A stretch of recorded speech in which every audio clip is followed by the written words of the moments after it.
Yo te despido ahora mismo. Las palabras cayeron sobre el salón como una sentencia de muerte.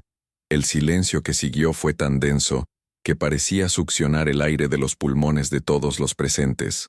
50 personas, quizás 60, se congelaron simultáneamente con los tenedores en el aire, las copas suspendidas a medio camino de los labios, las conversaciones cortadas como si alguien hubiera arrancado el cable de un amplificador. Y en el centro de esa tormenta de silencio, Camila permanecía paralizada. Sus manos temblaban sosteniendo la bandeja de plata que ahora pesaba como concreto. Las lágrimas que había intentado contener durante 20 minutos, finalmente rodaban libremente por su rostro, dibujando caminos calientes sobre sus mejillas ya enrojecidas por la humillación. No parpadeaba, no respiraba, solo existía en ese momento terrible, expuesta y vulnerable, ante decenas de ojos curiosos, juzgadores, algunos piadosos, otros simplemente ávidos de drama, ajeno. Rodrigo Esteves estaba de pie a menos de 1 metro de ella, el dedo índice apuntando como una lanza, el rostro rojo de ira, las venas del cuello saltadas, sus ojos castaños oscuros brillaban con algo que iba más allá de la furia profesional. Era algo personal, algo cruel, algo que había estado guardando durante demasiado tiempo y que ahora explotaba sin control. Lo que nadie en el salón sabía, lo que ni siquiera Camila sabía en ese momento, era que a 3 metros detrás de Minonesin, Rodrigo, escondido por la sombra de la columna de mármol italiano, el verdadero dueño del restaurante La Estancia, observaba todo. Don Augusto Ferreira, 72 años, propietario de 5 restaurantes en Buenos Aires y un imperio gastronómico construido a lo largo de 40 años, había entrado por la puerta lateral del fondo apenas 2 minutos antes, y estaba escuchando cada palabra. Pero para entender cómo llegamos a este momento imposible, a este precipicio donde la vida de 1900, Camila pendía de un hilo. Necesitamos retroceder en el tiempo. Necesitamos conocer a esta joven de 24 años que ahora lloraba frente a extraños. Necesitamos entender qué la trajo hasta aquí. Y necesitamos descubrir quién realmente era el hombre que acababa de gritar su sentencia de muerte profesional. Porque lo que estaba a punto de suceder cambiaría no solo la vida de Camila, sino que desafiaría todo lo que cada persona en ese salón creía sobre el poder, la justicia y la delicada jerarquía que gobierna el mundo de los restaurantes de élite.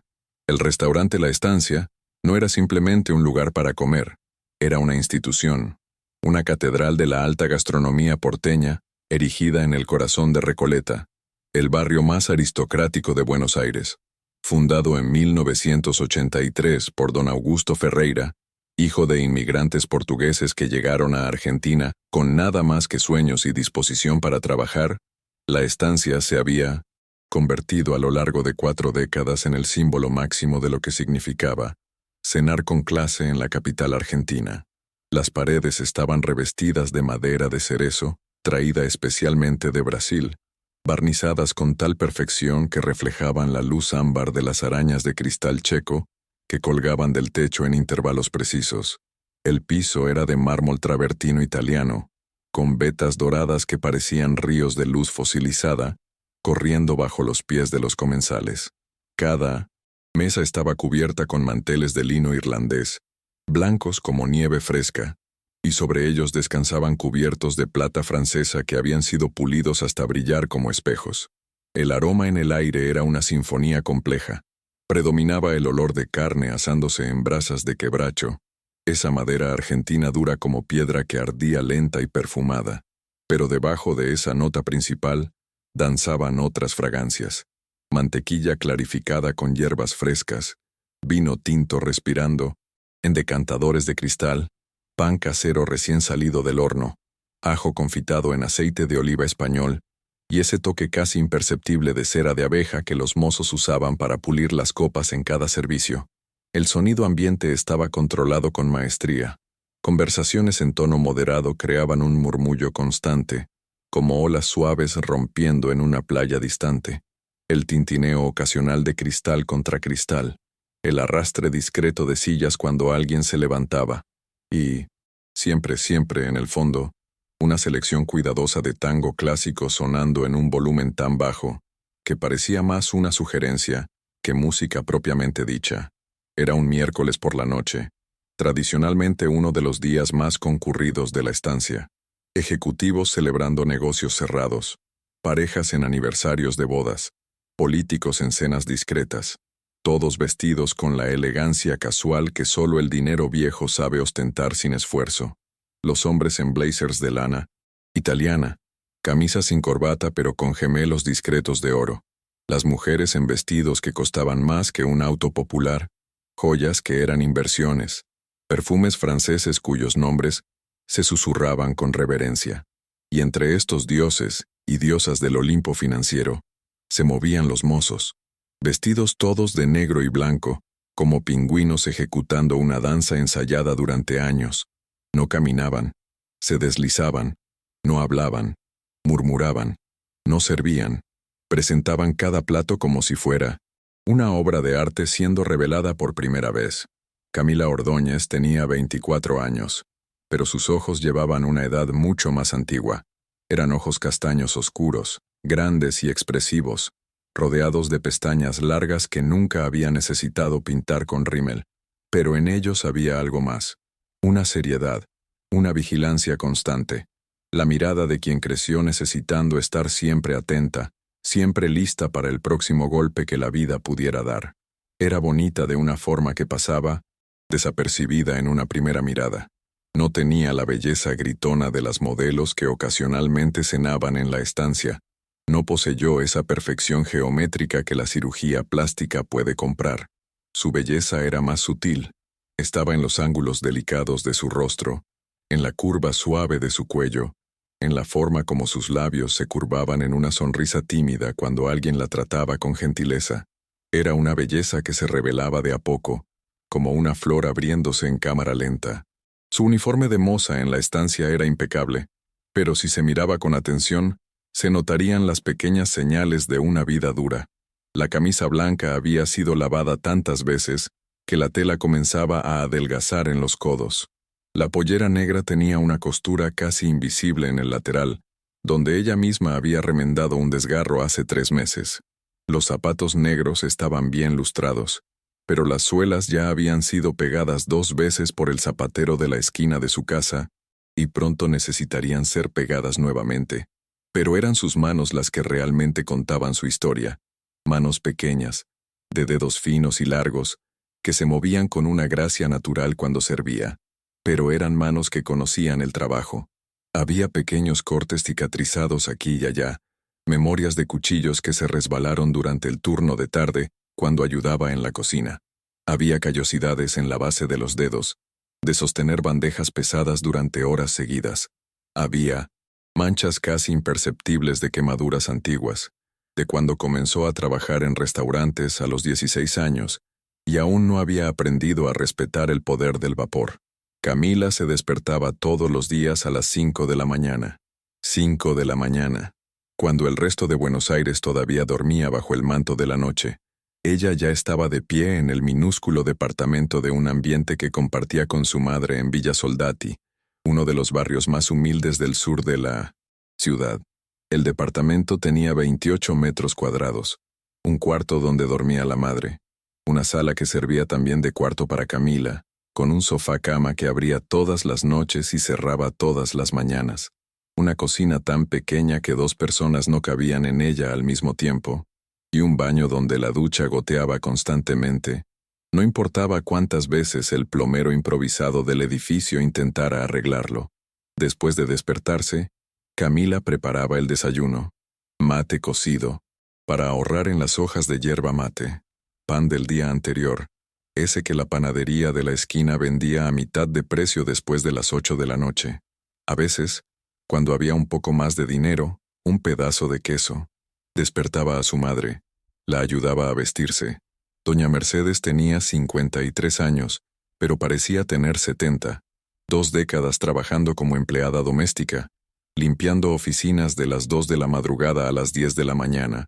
Habían destruido sus rodillas y su columna. Ahora apenas podía caminar, Dependía de analgésicos que el sistema público de salud no siempre tenía disponibles, y vivía de los pocos trabajos de costura que todavía conseguía hacer en casa.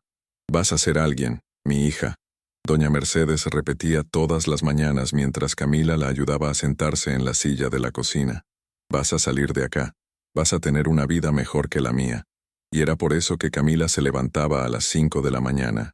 Era por eso que tomaba 2 colectivos para cruzar la ciudad de sur a norte. Un viaje de 1 hora y 40 minutos cuando el tránsito estaba bueno, 2 horas y media cuando estaba malo. Era por eso que llegaba a la estancia a las 8 de la mañana, 1 hora antes de que su turno comenzara oficialmente, para ayudar a preparar las mesas, para estudiar los platos del menú, para practicar la forma correcta de servir vino como lo hacían los mozos veteranos. Ganaba 12,000 pesos por mes, más propinas. En dólares, eso no llegaba a 300. Con eso pagaba el alquiler de 6,000 pesos. Compraba comida, medicamentos para la madre, pagaba las facturas de luz y gas. Y aún así, lograba guardar 500 pesos por mes, 1,000 cuando las propinas eran buenas. Guardaba en una lata de galletitas escondida debajo del sofá cama. Y en esa lata, ahora, había 11,000 pesos acumulados en 2 años de ahorro feroz. Porque Camila tenía un sueño tan grande y tan improbable que apenas se atrevía a hablarlo en voz alta. Quería estudiar administración hotelera, quería ser gerente de un hotel, o tal vez algún día, tener su propio restaurante, no un lugar grande y ostentoso como la estancia, algo más pequeño, más íntimo, un lugar donde las personas comunes pudieran sentirse especiales, donde el servicio fuera impecable no por esnobismo, sino por respeto genuino. Y para eso, estudiaba. Todas las noches, cuando llegaba a casa a las 11:30 de la noche, después de 2 colectivos de regreso, después de ayudar a su madre a acostarse, se sentaba en la mesita de la sala con libros que pedía prestados de la biblioteca municipal. Estudiaba inglés con videos gratuitos de YouTube, usando los auriculares para no despertar a su madre. Practicaba conversación sola, susurrando en la oscuridad del pequeño departamento. Leía sobre gestión, sobre atención al cliente, sobre psicología del servicio. Había un cuaderno donde anotaba todo. Observaciones sobre cómo los mozos experimentados lidiaban con clientes difíciles. Frases en inglés que escuchaba de los turistas. Recetas que los chefs comentaban en las pausas para el café. Sueños, planes, números, cálculos. ¿Cuánto necesitaba juntar para la primera cuota del curso? ¿Cuánto tiempo llevaría? ¿Cómo haría para trabajar y estudiar al mismo tiempo? 6 años, había calculado una noche de domingo. Si logro juntar un poco más por mes, en 6 años tengo el diploma y 2 años de experiencia como supervisora. Con 30 años puedo ser gerente de verdad. 6 años parecían una eternidad, pero Camila era paciente. Había aprendido paciencia con su madre, que esperó 20 años para ver a su hija terminar la secundaria, la primera de la familia en lograrlo. Había aprendido paciencia trabajando en restaurantes desde los 16, subiendo despacio de ayudante de cocina a moza, de moza a moza del salón principal. Trabajaba en la estancia desde hace 1 año y 3 meses, y hasta esa noche de miércoles pensaba que le estaba yendo bien. Rodrigo Esteves tenía 37 años, y una lista de complejos tan larga como el menú de la estancia. Llegó al restaurante ese miércoles a las 7:30 de la noche, como siempre hacía. Su Mercedes-Benz negro estacionó en el lugar reservado para clientes VIP, justo frente a la entrada principal. El valet parking, un muchacho de 19 años llamado Miguel, corrió para abrir la puerta con la velocidad de quien sabía que Rodrigo no tenía paciencia para esperar. «Buenas noches, señor Esteves», Miguel dijo con la voz 2 tonos más alta que lo normal, intentando sonar confiado y solo logrando sonar ansioso. Rodrigo ni respondió. Nunca respondía. Simplemente arrojó las llaves en dirección a Miguel sin mirarlo, como si estuviera alimentando a una mascota particularmente molesta. Vestía un traje gris oscuro hecho a medida en la sastrería Escapino, en calle Corrientes. La camisa blanca italiana estaba abierta en el cuello sin corbata, ostentando esa elegancia casual que solo el dinero heredado puede comprar sin esfuerzo. El reloj en su muñeca era un Rolex Submariner, $52,000 de acero inoxidable y prestigio. Era alto, 1,85 m, de hombros anchos que el traje favorecía.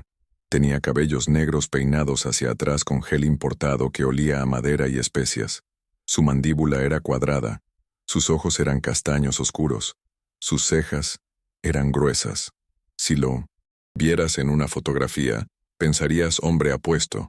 Si lo conocieras personalmente, pensarías hombre arrogante, porque Rodrigo Esteves era hijo de Ramón Esteves, dueño de la segunda cadena de supermercados más grande de Argentina. Había crecido en Belgrano, el barrio donde las casas tenían jardines del tamaño de parques y empleados que vivían en cuartos separados en el fondo. Había estudiado en colegios privados, donde el año lectivo costaba más que el salario anual de un maestro público. Había sacado su MBA en España, pagado íntegramente por su padre, donde pasó más tiempo en fiestas en Ibiza que en clases en Madrid. Ahora trabajaba nominalmente como vicepresidente de expansión en la empresa del padre. En la práctica, eso significaba que aparecía en la oficina 3 veces por semana, firmaba algunos documentos que las secretarias preparaban y pasaba el resto del tiempo cenando en restaurantes caros, viajando a resorts en el Caribe y coleccionando relojes, suizos como otras personas coleccionan estampillas. Rodrigo era cliente habitual de la estancia desde hacía 5 años. Venía todos los miércoles y viernes por la noche, siempre con algún cliente de la empresa que necesitaba ser impresionado, siempre pidiendo la misma mesa en el rincón del salón principal, aquella que ofrecía visibilidad para ser visto, pero suficiente privacidad para conversaciones de negocios. Gastaba en promedio 4,000 pesos por cena, 240,000 pesos por año. En dólares, cerca de 6,000. No era el cliente que más gastaba en la estancia, pero definitivamente estaba en el top 10. Y eso, en la cabeza de Rodrigo, le daba ciertos derechos. Esa noche, entró al restaurante con 3 hombres, ejecutivos de la filial de Rosario que estaban visitando Buenos Aires para discusiones sobre expansión. Hombres de mediana edad, ligeramente pasados de peso, usando trajes que costaron caro pero no tanto como el de Rodrigo. Reían de sus chistes, concordaban con sus opiniones, y claramente lo veían como el futuro jefe que necesitaban mantener contento. Mesa para 4. Rodrigo anunció a la recepcionista, sin decir por favor, sin sonreír. La de siempre. La recepcionista, una mujer de 40 años llamada Lucía que había aprendido a reconocer los diferentes tipos de clientes ricos, sonrió profesionalmente. Claro, señor Esteves. Su mesa ya está preparada. Atravesaron el salón principal en desfile. Rodrigo al frente, los 3 ejecutivos atrás, todos conscientes de las miradas que lo seguían. O mejor dicho, Rodrigo era consciente. Los ejecutivos simplemente lo seguían. Saludó a 2 conocidos con movimientos de cabeza. Ignoró completamente a los mozos que se apartaban del camino como cortesanos ante la realeza. Y entonces vio a Camila. Estaba sirviendo una mesa cercana, inclinada ligeramente para explicar uno de los platos del menú a una pareja de ancianos. Su postura era impecable. Sus manos gesticulaban suavemente describiendo los ingredientes. Su sonrisa era genuina mientras respondía a las preguntas de los clientes. Algo en los ojos de Rodrigo cambió. Era difícil definir exactamente qué. Tal vez era envidia de esa sonrisa genuina. Algo que él nunca había logrado tener. Tal vez era el odio inconsciente que las personas acostumbradas a ser servidas desarrollan por aquellos que las sirven. Tal vez era simplemente crueldad casual, esa que no necesita motivo más allá del propio placer de ejercer poder. O tal vez, solo tal vez, era porque Camila una vez, 3 meses atrás, educada pero firmemente, había rechazado salir con él cuando la había invitado después de algunas copas de vino de más. Esa, dijo a los ejecutivos, señalando con el mentón en dirección a Camila. Esa es nueva. Probablemente no sabe ni sostener una bandeja como corresponde. Los ejecutivos rieron, no porque era gracioso, sino porque el jefe había hecho un chiste. Y Rodrigo sonrió, esa sonrisa que no llegaba a los ojos, porque acababa de decidir que esa sería una noche divertida. Camila terminó de servir a la pareja de ancianos y se dio vuelta para regresar a la cocina cuando vio que la mesa 7, la del rincón, había sido ocupada. Su corazón dio un pequeño salto incómodo cuando reconoció a Rodrigo Esteves. Él siempre pedía ser atendido por Lucas, el mozo más experimentado, aquel que trabajaba en la estancia desde hacía 15 años y conocía el gusto de cada cliente habitual. Pero cuando miró alrededor, Lucas estaba ocupado con una mesa de 8 personas que acababa de llegar. Marcela estaba en la estación de vinos preparando un decantador, y Jorge, el encargado de piso, le hizo señas para que se acercara. Camila, mesa 7, son clientes importantes. Ella respiró hondo. Claro. Se acercó a la mesa con su bandeja vacía en la mano izquierda, la libretita de anotaciones y lapicera en la mano derecha, y su mejor sonrisa profesional en el rostro. Buenas noches, señores, bienvenidos a la estancia. Mi nombre es Camila y tendré el placer de atenderlos esta noche. Rodrigo la miró de arriba a abajo, lentamente, de la forma como se evalúa un objeto. No una persona, un objeto. ¿Dónde está Lucas? Lucas está atendiendo otra mesa en este momento, señor. Pero puedo garantizarle que... No pregunté si vos podés garantizar nada, la cortó. Su voz lo suficientemente alta como para que las 2 mesas al lado pudieran escuchar. Pregunté dónde está Lucas. Las mejillas de Camila se calentaron. Está ocupado, señor, pero yo conozco muy bien el menú y... Claro que lo conoces, interrumpió uno de los ejecutivos. Un hombre de unos 50 años con bigote grisáceo. Seguro te lo memorizaste todo bien, ¿no, nena? Como una alumna aplicada. Los otros rieron. No una risa fuerte, una risa contenida, ese tipo de chiste interno de club privado. Camila mantuvo la sonrisa. Había aprendido, en 8 años trabajando en Minodincentot restaurantes, que la mejor respuesta para ese tipo de comentario era no tener respuesta alguna. Solo seguir siendo profesional. Solo hacer su trabajo. ¿Qué puedo traerles para empezar? Tenemos una entrada especial de carpaccio de salmón con... ¿Vos hablas inglés? Rodrigo preguntó de repente, interrumpiéndola en medio de la frase.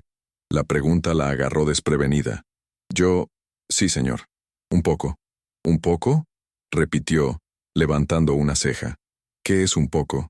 ¿Sabes decir buenas noches? ¿En inglés? Good evening. Camila respondió inmediatamente, su pronunciación clara y correcta gracias a las cientos de horas de estudio con videos de YouTube. ¡Oh! Uno de los ejecutivos hizo un sonido de falsa impresión. La nena estudió. Más risas. Rodrigo se recostó en la silla, los brazos cruzados, claramente divirtiéndose. ¿Y sabes qué significa Would you like to order an appetizer? Si desean ordenar una entrada. Camila tradujo, su voz todavía firme pero una pequeña grieta comenzando a aparecer. Muy bien. Rodrigo aplaudió 2 veces, lentamente, como si aplaudiera a un niño que acabara de atarse el zapato. ¿Viste, muchachos? Estudió. Seguro se queda hasta tarde con esas aplicaciones de celular, ¿no? Duolingo, Babbel, YouTube, en realidad, Camila dijo antes de poder controlarse, e inmediatamente se arrepintió. YouTube. Rodrigo rió, una risa genuina ahora. Aprende inglés por YouTube. Esto es genial. O sea que cuando mis clientes americanos pregunten sobre el vino, ella va a responder con acento de YouTuber. Las risas fueron más altas ahora, y algunas personas en las mesas cercanas comenzaron a prestar atención. Conversaciones fueron interrumpidas a la mitad. Tenedores depositados. Atención desviada. Camila sintió el peso de todos esos ojos sobre ella. Sintió la quemazón familiar de la vergüenza subiendo por el cuello, tiñendo sus mejillas de rojo. Pero ella era profesional. Había pasado por peor. Podía aguantar. ¿Puedo anotar su pedido, señor? Preguntó, la voz un poco más baja ahora, pero todavía controlada. Podés, dijo Rodrigo, todavía sonriendo. Pero antes, haceme un favor, querida. Anda a la cocina y tráeme una botella de vino. Pero no cualquier vino. Yo quiero un Malbec. Uno bueno. No esas botellas baratas que vos seguro tomás en tu casa. Un Catena Zapata, cosecha 2018. ¿Sabes cuál es? Sí, señor. ¿Estás segura? Insistió. Porque si me traes la botella equivocada, va a ser bien incómodo. Para vos, digo. Para mí va a ser gracioso. Los ejecutivos rieron nuevamente. Uno de ellos dio una palmada en la mesa divertido. Camila tragó saliva. Catena Zapata Malbec, cosecha 2018. Voy a buscarlo ahora. Se dio vuelta para irse, las piernas temblorosas, cuando escuchó la voz de Rodrigo detrás de ella, alta y clara. «Y si lo tirás, sale de tu sueldo». Risas explotaron detrás de ella. Camila siguió caminando. Un paso, otro, uno más. Atravesó el salón con la cabeza en alto, ignorando las miradas de lástima de algunos clientes, las miradas curiosas de otros, las miradas completamente indiferentes de la mayoría, porque al final del día, ella era solo una moza más, solo una prestadora de servicios invisible en el mundo dorado de los ricos. Cuando llegó a la estación de vinos, sus manos temblaban tanto que necesitó apoyarlas en el mostrador por un momento. Marcela, la sommelier, estaba detrás del mostrador organizando copas. Miró a Camila, inmediatamente supo. ¿Qué pasó? Nada. Camila mintió, la voz fallando. Necesito un Catena Zapata 2018. ¿Esteves? Marcela preguntó, ya sabiendo la respuesta. Camila solo asintió con la cabeza. Marcela suspiró. Ese hombre es un monstruo. Todo el mundo lo sabe. Jorge ya debería haberle prohibido la entrada. Gasta 4,000 pesos cada vez que viene, Camila dijo, repitiendo lo que había escuchado decir a Jorge una vez. Su plata vale tanto como la de cualquiera. Su plata no. Vale tu dignidad, dijo Marcela, sacando la botella cara del armario climatizado. Pero Camila ya estaba saliendo, la botella en la mano, volviendo al salón, volviendo a la mesa 7, volviendo al león con sonrisa depredador. Camila llegó a la mesa y presentó la botella con la técnica que había aprendido. Etiqueta girada hacia Rodrigo. Nombre y cosecha claramente visibles. Catena Zapata Malbec. Cosecha 2018, señor. Rodrigo apenas miró la botella. Abrilo. Ella sacó el sacacorchos, que llevaba en el bolsillo del delantal, y comenzó el proceso cuidadoso de remover la cápsula, limpiar el cuello, insertar la espiral, y tirar del corcho con movimientos suaves y controlados. Sus manos todavía temblaban ligeramente, pero las forzó a estar firmes. No le daría la satisfacción de verla fallar. El corcho salió con un suave pop. Lo olió discretamente, ninguna señal de oxidación, y luego sirvió una pequeña cantidad en la copa de Rodrigo para degustación.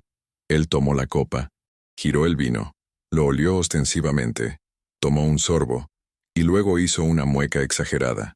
Está caliente. Camila parpadeó. Señor, el vino. Está caliente. ¿No sabes que el Malbec tiene que servirse entre 16 y 18 grados? La botella estaba en el armario climatizado, señor, en la temperatura correcta. ¿Entonces me estás diciendo que estoy equivocado? Rodrigo la cortó, la voz repentinamente afilada. Vos, que aprendes inglés por YouTube, ¿me estás diciendo a mí que colecciono vinos hace 15 años que no sé identificar la temperatura de un vino? El silencio cayó sobre la mesa. Los 3 ejecutivos dejaron de comer sus entradas y miraron la escena desenvolviéndose. No, señor. Yo no quise decir. Entonces, ¿qué quisiste decir? Presionó. Porque o el vino está en la temperatura correcta y yo soy un idiota que no sabe de lo que está hablando, o el vino está caliente y vos sos una incompetente que no sabe hacer su trabajo. Entonces, ¿cuál es? Era una trampa perfecta. Cualquier respuesta que diera sería la equivocada. Camila miró hacia abajo, a sus manos sosteniendo la botella. Vio los pequeños cortes cicatrizados, las callosidades, las manchas de quemaduras antiguas, manos que trabajaban, manos que nunca habían dejado de trabajar desde que tenía 16 años, y algo dentro de ella, algo pequeño pero resistente, susurró, «No bajes la cabeza». Levantó la mirada y encontró los ojos de Rodrigo. «El vino está en la temperatura correcta, señor. Pero si prefiere, puedo traer otra botella y colocarla en hielo durante algunos minutos». Por un momento, solo un momento, algo pasó por los ojos de Rodrigo. Sorpresa, tal vez, o irritación porque ella no había simplemente agachado la cabeza y aceptado la culpa. Pero entonces, la sonrisa volvió, más afilada ahora, más peligrosa. No hace falta, dijo, su voz demasiado suave, demasiado dulce. Esta sirve. Después de todo, para lo que vamos a tomar esta noche, la temperatura da igual. Hizo un gesto desdeñoso con la mano, despidiéndola. Camila sirvió las otras 3 copas, colocó la botella en la mesa, y estaba a punto de alejarse cuando Rodrigo habló nuevamente. Espera, todavía no anotaste nuestro pedido. Ella sacó la libretita, lapicera lista. Sí, señor. Yo quiero el bife de chorizo, jugoso. Él sabe preparar jugoso, ¿no? ¿O va a venir como la cocina cree que es jugoso? Nuestro chef. No pregunté por el chef, la cortó. Pregunté si... ¿Vos estás segura de que sabes comunicar jugoso a la cocina? Porque a veces veo a estas mozas nuevas que no saben la diferencia entre jugoso y a punto. Y entonces el cliente pide una cosa y recibe otra. Y entonces yo me enojo. Y cuando me enojo, las cosas se ponen feas. Camila respiró hondo. Bife de chorizo jugoso, anotado. Con papas fritas, no al horno, fritas, crocantes. ¿Sabes lo que significa crocante? Sí, señor. Explícame entonces, ¿qué significa crocante?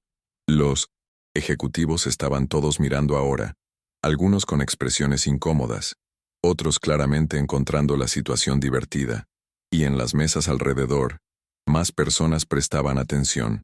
El restaurante entero parecía estar gradualmente volteándose hacia esa mesa en el rincón. Crocante significa que las papas deben tener una textura firme del lado de afuera, que se rompa al morderlas, señor. ¡Oh! ¡Qué respuesta más técnica! Rodrigo rió.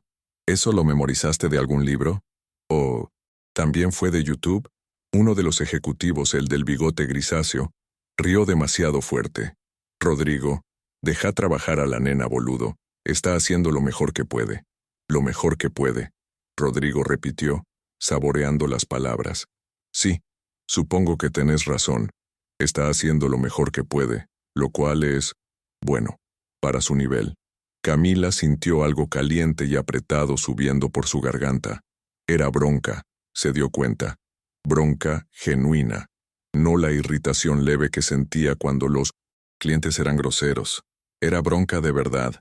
La bronca de quien está siendo sistemáticamente humillada por ninguna razón, más allá del placer sádico de otra persona. Pero ella era profesional. Necesitaba este trabajo. Tenía una madre en casa dependiendo de ella. Tenía una lata de galletitas con 11,000 pesos debajo del sofá-cama. Tenía un sueño que todavía no estaba listo para morir. Así que tragó la bronca. La empujó hacia abajo y siguió anotando pedidos. Los otros 3 ejecutivos pidieron sus platos, cada uno haciendo pequeños chistes a costa de ella, pequeños comentarios que individualmente no significaban nada, pero que juntos construían un muro de falta de respeto a su alrededor. Y ella anotó todo, sonriendo profesionalmente, diciendo sí, señor, y por supuesto, señor, y excelente elección, señor. Cuando finalmente terminó y comenzó a alejarse, escuchó la voz de Rodrigo detrás de ella. Y no te demores, ¿eh? Sé que estás haciendo tu mejor esfuerzo, pero asinto de... Veces lo mejor de ustedes todavía es medio lento para nosotros. Risas. Camila siguió caminando. Atravesó el salón. Entregó el pedido a la cocina. Y entonces, solo entonces, cuando estaba en el pasillo que llevaba a los baños de empleados, donde nadie podía verla, se apoyó contra la pared fría y cerró los ojos. «¿Aguantás esto?», se susurró a sí misma. «Ya pasaste por peor. Aguantás». Pero entonces vino un recuerdo, no invitado. Tenía 13 años. Estaba en la escuela pública de Villa Soldati. Era la hora del almuerzo y no tenía plata para comprar comida porque su madre había estado enferma esa semana y no había podido trabajar. Entonces, se sentó sola en un rincón del patio, fingiendo no tener hambre, cuando 3 chicas más grandes se acercaron. «Mira a la pobrecita», dijo una de ellas, «tan pobrecita que no tiene ni para comprarse un sándwich». Y se rieron. Y Camila se quedó sentada ahí, las mejillas ardiendo, los ojos picando con lágrimas que se negaba a dejar caer. Se había prometido a sí misma ese día que nunca más dejaría que nadie la hiciera sentir así, que trabajaría duro, estudiaría, subiría, y algún día sería ella quien tuviera poder.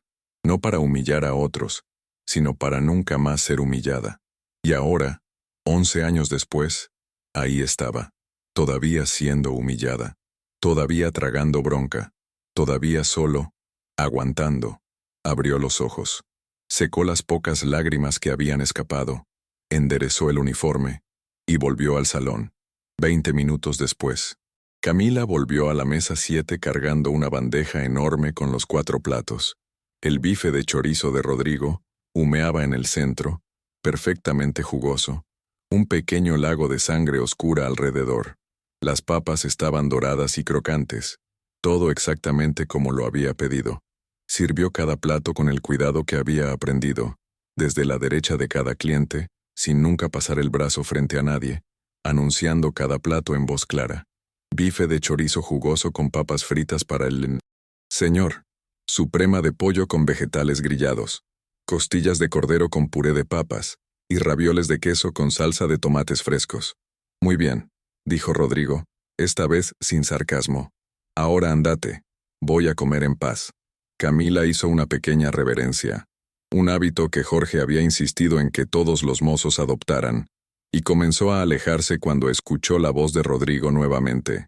En realidad, espera. Se dio vuelta. Sí, señor. Rodrigo estaba cortando su bife, masticando lentamente, considerando. Esto está bueno, finalmente dijo.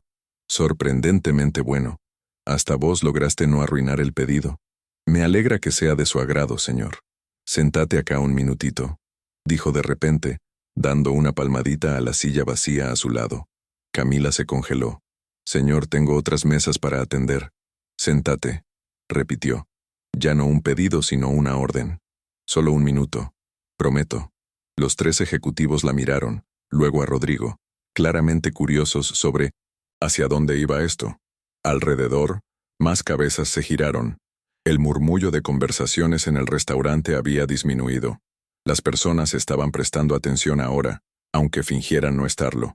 Camila miró alrededor buscando a Jorge, el encargado, pero estaba del otro lado del salón lidiando con un problema en otra mesa. No había nadie para salvarla. Lentamente, vacilante, se acercó y se quedó de pie al lado de la silla que él había indicado. Sentate, Rodrigo insistió. Señor, está contra las reglas de la casa que los empleados se sienten con... ¿Las reglas? Se rió. ¿Pensás que me importan las reglas? Sentate, no te voy a morder. Con el corazón latiendo fuerte, Camila se sentó en el borde de la silla, la postura rígida, las manos entrelazadas en el regazo. Podía sentir todos los ojos sobre ella ahora. Podía escuchar los susurros comenzando en las mesas cercanas. Rodrigo tomó un sorbo de vino saboreando el momento. Entonces, comenzó, su voz casual pero lo suficientemente alta como para que todos alrededor pudieran escuchar claramente. Dijiste que estudias inglés por YouTube, ¿no? Sí, señor. ¿Cuánto tiempo hace que estudias? 3 años, señor. 3 años, exclamó haciendo gestos exagerados para los ejecutivos. 3 años. Eso es mucho tiempo. Debes ser casi fluida entonces. Yo me defiendo, señor. Te defendés, repitió, sonriendo esa sonrisa que no llegaba a los ojos. Interesante. Porque mira, yo le pagué una fortuna a mi sobrino para que estudie inglés en Inglaterra por 1 año. ¿Y vos me estás diciendo que con 3 años de YouTube te defendés? Cada persona aprende a su propio ritmo, señor. Cierto, cierto, concordó, asintiendo con la cabeza. Cada persona aprende a su propio ritmo. Entonces decime una cosa. ¿Vos pensás que tu inglés de YouTube es lo suficientemente bueno como para que sobrevivas una conversación real? Tipo, si un americano entrara acá ahora e hiciera preguntas complicadas sobre el menú, ¿podrías responder? Camila sintió la trampa cerrándose, pero no había forma de escapar. Yo creo que sí, señor. Ya he atendido turistas americanos antes. Ya atendió turistas americanos. Rodrigo golpeó la mesa, haciendo saltar los cubiertos. ¿Escucharon eso, muchachos? Ya atendió turistas americanos. Bueno, eso lo cambia todo entonces. Se recostó en la silla, los brazos cruzados, los ojos brillando con malicia. Te voy a hacer una propuesta. El restaurante Pinte entero parecía haber quedado en silencio ahora. Hasta la música ambiente parecía haber bajado. Camila podía escuchar el latir de su propio corazón. Yo te voy a hacer preguntas. En inglés. Preguntas sobre el menú, sobre el restaurante, sobre lo que sea. Y vos vas a responder, todo en inglés. Si logras responder todas mis preguntas por, digamos, 5 minutos sin trabarte, sin pedir ayuda, sin cambiar al español, hizo una pausa dramática, sacó la billetera del bolsillo interno del blazer y comenzó a sacar billetes. 1, 2, 3, 4, 5. Billetes de 1,000 pesos, nuevos y crujientes, que colocó sobre la mesa con gestos exagerados, apilándolos con cuidado. Te doy 5,000 pesos. Un susurro colectivo recorrió el restaurante.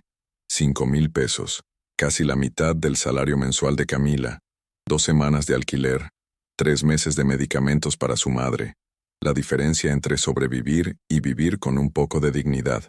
Pero, Rodrigo continuó, la sonrisa, agrandándose. Si te trabas, si mezclas las palabras, si no logras entender una pregunta, si tenés que pedirme que repita más de una vez, admitís, acá, delante de todos, que no sos tan inteligente como pensás que sos solo una moza más de restaurante que nunca va a hacer nada más que eso. El silencio era absoluto ahora. Hasta los mozos habían dejado de hacer lo que estaban haciendo para mirar. Camila podía ver a Jorge del otro lado del salón, congelado en medio de una conversación, mirando la escena con horror creciente. Camila miró la plata en la mesa. 5,000 pesos. Podía ver cada billete claramente. Podía imaginar exactamente qué haría con ese dinero. Pagaría el alquiler del mes que viene con holgura. Compraría los remedios caros que el médico había recomendado para su madre pero que no podía pagar.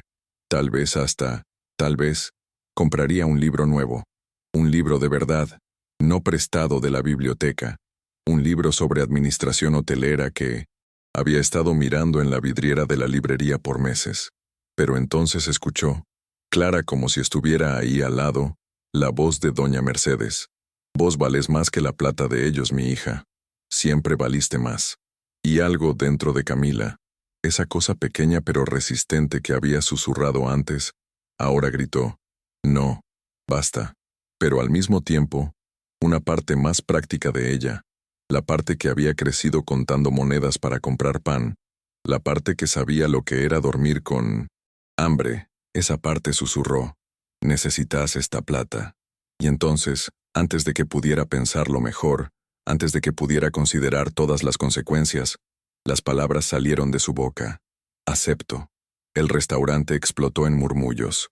Algunas personas parecían choqueadas, otras emocionadas con el drama, otras claramente incómodas pero incapaces de apartar la mirada. Rodrigo aplaudió, encantado. Perfecto. Eso sí, veamos de qué estás hecha entonces, moza de YouTube.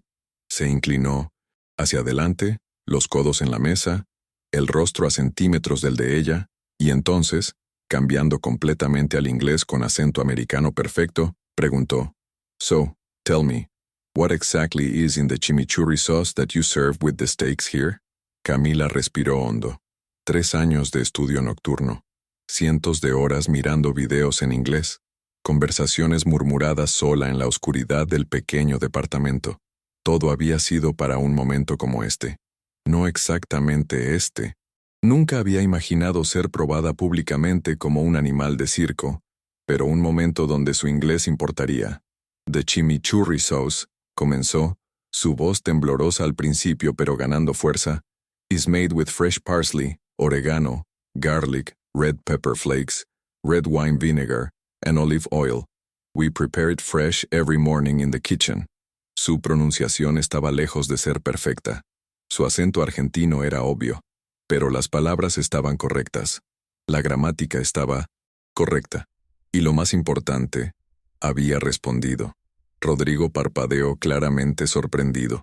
Había esperado que se trabara en la primera pregunta, que pidiera que repitiera, que cambiara al español en pánico, pero ella había respondido. Completamente, correctamente. Interesting, dijo recuperándose rápido. And how long does the meat need to rest after being cooked? It depends on the cut, sir. Camila respondió, su confianza creciendo ligeramente. For a thick steak like the bife de chorizo, We recommend resting it for 5 to 7 minutes before cutting. This allows the juices to redistribute through the meat. Uno de los ejecutivos, el del bigote grisáceo, dejó escapar un sonido de admiración. Rodrigo, la piba es buena. Silencio. Rodrigo les hiceó en español antes de volver al inglés. Okay, not bad. But those were easy questions. Let's try something harder. Pensó por un momento, los dedos tamborilenado en la mesa. En las mesas alrededor, las personas habían abandonado completamente sus comidas para mirar. Era como un gladiador en la arena. Camila se dio cuenta, excepto que su arma eran palabras, y su oponente tenía todo el poder. Tell me. Rodrigo continuó. What's the difference between Argentine beef and American beef in terms of how the cattle are raised and fed? Esta era más difícil, mucho más difícil. Camila sintió el pánico comenzando a subir por su garganta. Sabía sobre carne. Había estudiado el menú de la estancia, meticulosamente. Había escuchado a los chefs hablar, pero explicar esto en inglés, bajo presión, con decenas de personas mirando. Cerró los ojos por un breve segundo. Y entonces, vino un recuerdo. Tenía 17 años. Estaba trabajando como ayudante de cocina en un pequeño restaurante en Almagro. El chef, un italiano viejo y gruñón llamado Marco, la había encontrado leyendo un libro sobre carnes argentinas durante el descanso. ¿Por qué lees eso?, le había preguntado. Porque quiero saber, respondió simplemente. Y Marco, ese hombre que nunca sonreía, había sonreído. Buena piba. El conocimiento es lo único que nadie te puede sacar. Camila abrió los ojos y comenzó a hablar. Argentine beef cattle are primarily grass-fed and raised in open pastures, especially in the Pampas region. They eat natural grass their entire lives, which gives the meat a different flavor profile, leaner but with more intense beef taste. American beef is often grain-fed, especially corn, in feedlots for the final months before slaughter. This creates more marbling and a different texture. Our beef here at La Estancia comes from grass-fed cattle, which is why it has that characteristic Argentine flavor. El silencio que siguió fue diferente al anterior. No era el silencio de la expectativa del desastre, era el silencio de la sorpresa genuina. La concha de la lora, uno de los ejecutivos murmuró en español, olvidándose de mantener la farsa del inglés. Rodrigo ya no estaba sonriendo. Sus ojos se habían estrechado y una pequeña arruga de irritación había aparecido entre sus cejas. No había esperado esto. Había esperado que ella fracasara rápido, proveyendo entretenimiento fácil para la noche. Pero ella se estaba defendiendo bien, mejor que bien. Lo estaba humillando a él. Lucky guess, dijo en inglés, la voz más afilada ahora. Let's see how you handle this. If a customer has a severe wine allergy, specifically to sulfites, which wines on our menu would be safest to recommend, and why? Camila sintió su estómago dar un vuelco. Esta pregunta era trampa, porque casi todos los vinos tienen sulfitos. Era una pregunta diseñada para que pareciera ignorante sin importar qué respondiera. Pero entonces recordó algo. Una noche, hace 6 meses, había estado organizando la estación de vinos con Marcela, la sommelier, y Marcela había mencionado, casi al pasar, que algunos vinos orgánicos argentinos tenían niveles naturalmente más bajos de sulfitos. Actually, sir, Camila comenzó, eligiendo sus palabras cuidadosamente. Almost all wines contain some sulfites, either added or naturally occurring from the fermentation process. For someone with severe sulfite sensitivity, I would need to consult with our sommelier about specific bottles, as sulfite levels vary. However, some organic red wines tend to have lower sulfite content. But honestly, if the allergy is severe, I would recommend consulting with a medical professional before consuming any wine, and perhaps suggesting non-alcoholic alternatives from our menu instead. Hubo un momento de silencio absoluto. Y entonces, desde una mesa cercana, una mujer con el pelo gris perfectamente peinado y vestido de Chanel comenzó a aplaudir. Lentamente al principio, luego más fuerte, y entonces su esposo se unió, y luego alguien más, y de repente, la mitad del restaurante estaba aplaudiendo. El rostro de Rodrigo se puso de un rojo intenso. No era vergüenza, era furia pura. ¡Silencio!, gritó, golpeando la mesa con tal fuerza que hizo saltar los platos. El aplauso,